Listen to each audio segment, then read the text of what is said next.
Hello my little champions. आज हम इस वीडियो में समझेंगे कि Harappan civilization as a civilization first time कैसे डिस्कवर्ड हुई। मींस हमें फर्स्ट टाइम कैसे पता चला हड़प्पन सिविलाइजेशन के बारे में।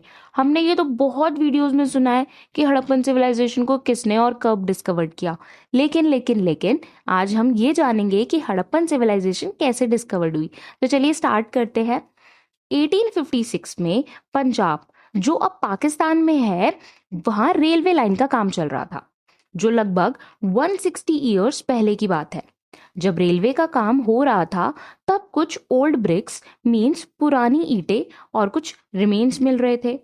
तब लोगों को इसकी इम्पोर्टेंस समझ नहीं आई और रेलवे का काम चलने दिया गया। उसके बाद 1861 में कोलकाता में आर्कियोलॉजिकल डिपार्टमेंट बनाया गया। आर्कियोलॉजिकल डिपार्टमेंट का काम है कि देश के इतिहास की जानकारी देना और उसकी जांच करना। इस डिपार्टमेंट के पहले डायरेक्टर अलेक्जेंडर कलिंगम थे। उन्हें फादर ऑफ इंडियन हिस्ट्री भी कहा जाता है।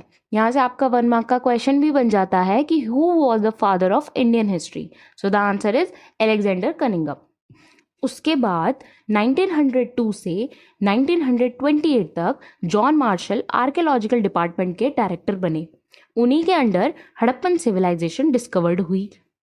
अब आते हैं हड़प्पन सिविलाइजेशन पे।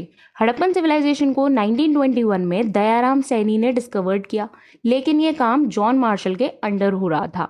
हड़प्पन सिविलाइजेशन को कई नामों से जाना जाता है, जैसे कि सबसे पहले तो हड़प्पन सिविलाइजेशन के नाम से ही जाना जाता है, फिर इंडस वैली सिविलाइजेशन के नाम से, और फिर ब्रोंज एज सिविलाइजेशन के नाम से भी जाना जाता है।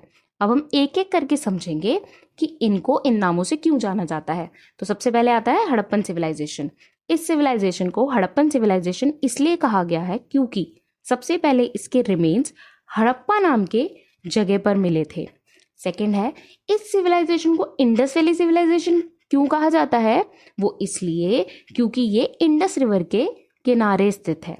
थर्ड आता है हमारा ब्रोंज एज सिविलाइजेशन, कि इसे ब्रोंज एज सिविलाइजेशन क्यों कहा जाता है, क्योंकि यहाँ लोगों ने कॉपर और टिन को मिलाकर ब्रोंज बनाया था। All right, hope that makes it clear. अगर आपको इस टॉपिक के PDF नोट्स चाहिए तो आपको मेरे YouTube चैनल के डिस्क्रिप्शन बॉक्स में लिंक मिल जाएगा, तो आप वहाँ से चेकआउट कर सकते हैं। So stay tuned and thanks for watching.